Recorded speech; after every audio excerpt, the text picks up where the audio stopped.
ಎಷ್ಟೋ ಮಂದಿ ನನ್ನ ಕಡೆ ನಮ್ಮ ಮಕ್ಕಳು ಮಾತು ಕೇಳ್ತಾ ಇಲ್ಲ, ವಿರುದ್ಧ ಮಾತಾಡ್ತಾರೆ, ನಮ್ಮ ಬಗ್ಗೆ ಭಯ ಭಕ್ತಿ ಇಲ್ಲ, ಗೌರವ ಇಲ್ಲ, ಮರ್ಯಾದೆ ಕೊಡೋದಿಲ್ಲ, ಹೀಗೆಲ್ಲ ಹೇಳ್ಕೊತಿರ್ತಾರೆ.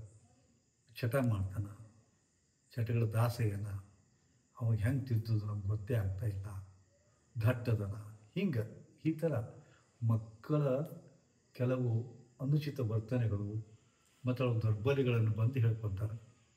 ಅಂಥವರಿಗಾಗಿ ಅಂಥ ಮಕ್ಕಳನ್ನು ಅವ್ರು ಅನೇಕ ಕಾರಣಗಳಿರ್ಬೋದು. ಒಂದು ನೆಗೆಟಿವಿಟಿ ಫಾರ್ಮೇಷನ್ ಆಗಿರ್ಬೋದು, ನಿಮ್ಮ ಮನೆಯಾಗಿನ ದೋಷ ಇರ್ಬೋದು, ಅಥವಾ ಅವನ ಜಾತಕದ ದೋಷ ಇರ್ಬೋದು, ಏನೇ ಇರಲಿ ಈ ತಂತ್ರವನ್ನು ನೀವು ಮಾಡಿ ನೋಡಿ. ಏನಿಲ್ಲ, ಒಂದು ನಾಣ್ಯ ತಗೊಳ್ಳಿ. ಒಂದು ನಾಣ್ಯ ತೆಗೆದುಕೊಂಡು ಅದಕ್ಕೆ ಕಣ್ಣಿಗೆ ಹಚ್ತಿರಲ್ಲ ಆ ಕಾಡಿಗೆಯನ್ನು ಈ ಬೆರಳಿನಿಂದ, ಕಣ್ಣಿಗೆ ಹಚ್ಚುವ ಕಾಡಿಗೆಯನ್ನು ಈ ಬೆರಳಿನಿಂದ ನಾಣ್ಯಕ್ಕೆ ಹಚ್ಚಿರಿ. ಅದನ್ನು ನಿಮ್ಮ ಮಗನ ಮೇಲೆ ಎಡಕಣಿಂದ ಸುತ್ತಿ 7 ಸುತ್ತು ಸುತ್ತಿರಿ, ಅಂದರೆ ಇಳಿದು ಹಾಕಿರಿ. ಇಳಿದು ಹಾಕಿ ಎಡಗೈಗೆ ತೊಗೊಂಡು ಒಂದು ಬನ್ನಿ ಮರ ಅಥವಾ ಅರಳಿ ಮರಕ್ಕೆ ತೊಗೊಂಡು ಹೋಗಿ ಅದರಲ್ಲಿ ಇಟ್ಟುಬಿಡಿ. ಇಟ್ಟ ಮೇಲೆ ನೀವು ಹೋಗುವಾಗ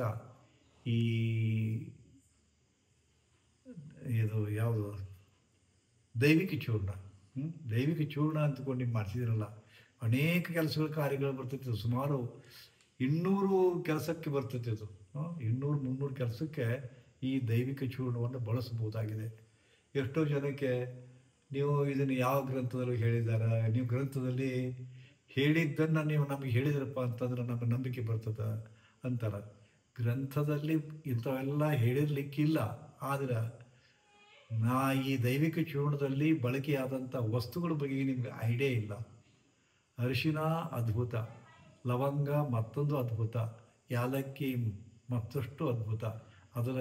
ಅದರ ಕಾರ್ಯಕ್ಷಮತೆ ನಿಮ್ಗೆ ಗೊತ್ತಿಲ್ಲ. ಸೊ ಜಾಯಿಫಲ್, ಹೌದಾ, ಭಜೆ, ಇವೆಲ್ಲ ಅತ್ಯಂತ ಪವಿತ್ರ ಮತ್ತು ಮಹತ್ವದ ವಸ್ತುಗಳದಾವ. ಭೂಮಿ ತಾಯಿ ಕೊಟ್ಟ ಅಮೂಲ್ಯ ವಸ್ತುಗಳಿವು. ಇದರ ಮಿಶ್ರಣ, ಅದಕ್ಕೆ ದೈವಿಕ ಚೂರ್ಣ ಅಂತೀವಿ ನಾವು. ಇದರಿಂದ ಚಮತ್ಕಾರ ಆಗ್ಯಾವ, ಚಮತ್ಕಾರ ಆಗ್ತದೆ. ನಿಮ್ಮ ಮನೆಯಾಗಿ ನೆಗೆಟಿವಿಟಿ ಬಿಟ್ಟು ಓಡಿ ಹೋಗ್ತದೆ. ಅನೇಕ ಕಾರ್ಯಗಳು ಆಗ್ತಾ ಇದರಿಂದ. ಅಂಥ ದೈವಿಕ ಚೂರ್ಣವನ್ನು ತೆಗೆದುಕೊಂಡು ಏನು ನೀವು ಒಂದು ನಾಣ್ಯವನ್ನು ಇಳಿದು ಹಾಕಿ ಅರಳಿ ಮರದಲ್ಲಿ ಇಡ್ತಿರಲ್ಲ, ಈಗ ದೈವಿಕ ಚೂರ್ಣವನ್ನು ಎಡಗೈಗೆ ಹಿಡ್ಕೊಂಡು ಒಂದು ಮಂತ್ರವನ್ನು ಹೇಳ್ತಾ ಅದಕ್ಕೆ ಹಾಕಬೇಕು, ಪ್ರೋಕ್ಷಣೆ ಮಾಡಬೇಕು. ಮಂತ್ರ ಯಾವುದಪ್ಪ?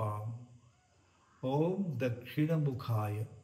ನಿಮಗೆ ಕನ್ಫ್ಯೂಷನ್ ಆಗ್ತದೆ, ನಿಮಗೆ ಅದು ಸ್ಕ್ರೀನ್ ಮೇಲೆ ಬರೆದ್ರೆ ಚೆನ್ನಾಗಿತ್ತು ಅಂತೀರಿ. ಏನು ಬೇಕಾಗಿಲ್ಲ, ನಿಮಗೆ ಡಿಸ್ಕ್ರಿಪ್ಷನ್ ಬಾಕ್ಸ್ನೊಳಗೆ ನಾ ಇದನ್ನು ಹಾಕಿರ್ತೀನಿ.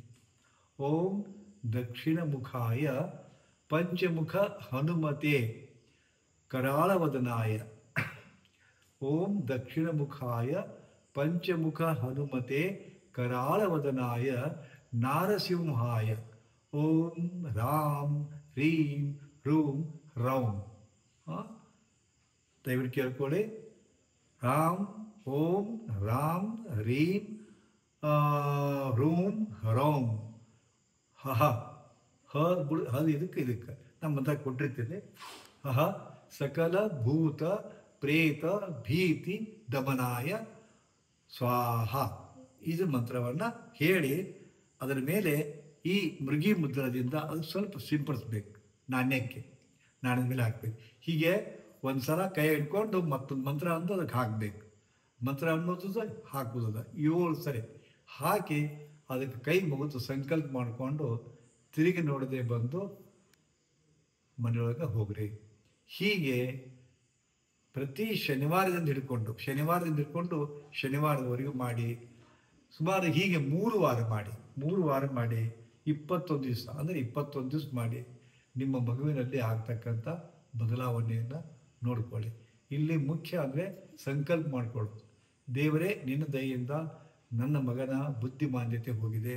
ನನ್ನ ಮಗ ಚಟಗಳ ಅಧೀನ ಆಗಿದ್ದಾರಲ್ಲ, ಆತ ಚಟಾಧೀನತೆಯನ್ನು ಬಿಟ್ಟು ಆತ ಒಬ್ಬ ಒಳ್ಳೆಯ ವ್ಯಕ್ತಿಯಾಗಿದ್ದಾನೆ.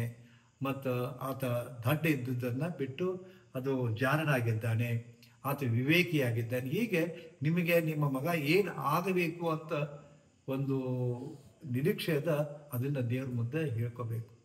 ಇಷ್ಟು ಮಾಡಿ ಬನ್ನಿ, 21 ದಿವಸದಾಗ ಎಂಥ ಅದ್ಭುತವಾದ ರಿಸಲ್ಟ್ ಬರ್ತದೆ. ಅದನ್ನು ನಿಮ್ಮ ಮಗುವಿನ ಆಗ್ತಕ್ಕಂಥ ಬದಲಾವಣೆಯನ್ನು ನೀವೇ ನೋಡಿ. ಶಿವಂ ಕರೋತಿ ಕಲ್ಯಾಣಂ.